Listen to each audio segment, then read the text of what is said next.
Jesús, amada esposa, intercede por nosotros, pues sos nuestra abogada. Fue pura desde niña, anheló el martirio santo, mas Dios la quiso para sí en su jardín celestial. Teresa Fénix gloriosa, de Jesús amada esposa, intercede por nosotros, pues sos nuestra abogada. Al Carmelo te trasplanto, floreciendo como un lirio, dando cosecha abundante, escribiendo, orando y fundando.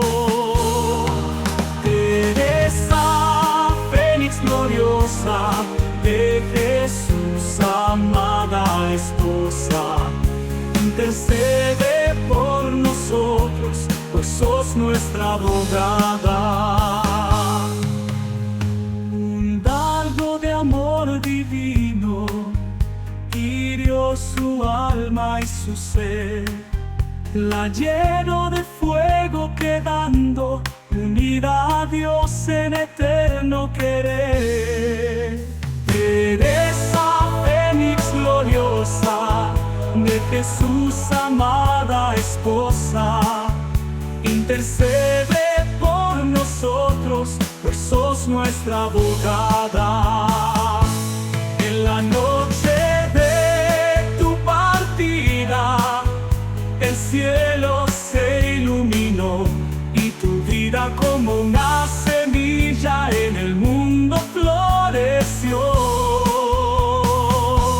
Teresa Fénix gloriosa, de Jesús amada esposa, intercede por nosotros,